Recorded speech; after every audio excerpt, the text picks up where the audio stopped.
Hi hello happy morning. எல்லாரும் எப்படி இருக்கீங்க? இன்னைக்கு நீங்க நினைச்ச காரியங்கள் கண்டிப்பா சக்சஸ்ஃபுல்லா எந்த தடங்களும் இல்லாம நல்ல வரவுகளோட ஹாப்பியா ஜாலியா இருக்கும். Have a nice day. ஒரு குட்டி கதை. அம்மாவும் பொண்ணும் பேசிக்கிறாங்க.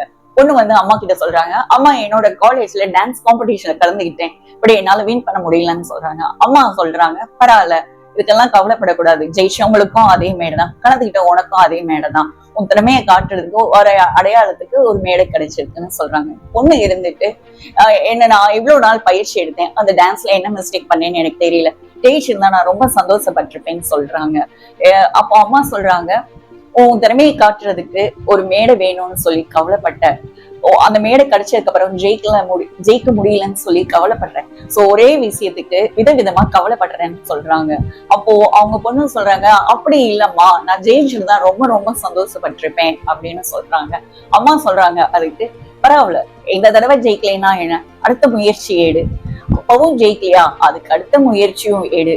சோ நீ கண்டிப்பா ஒரு விஷயம் எடுத்தேன்னா அதுல சக்சஸ்ஃபுல்ங்கிறது இருக்கும், விடாமுயற்சிங்கிறது ரொம்ப தேவை அப்படின்னு சொல்றாங்க.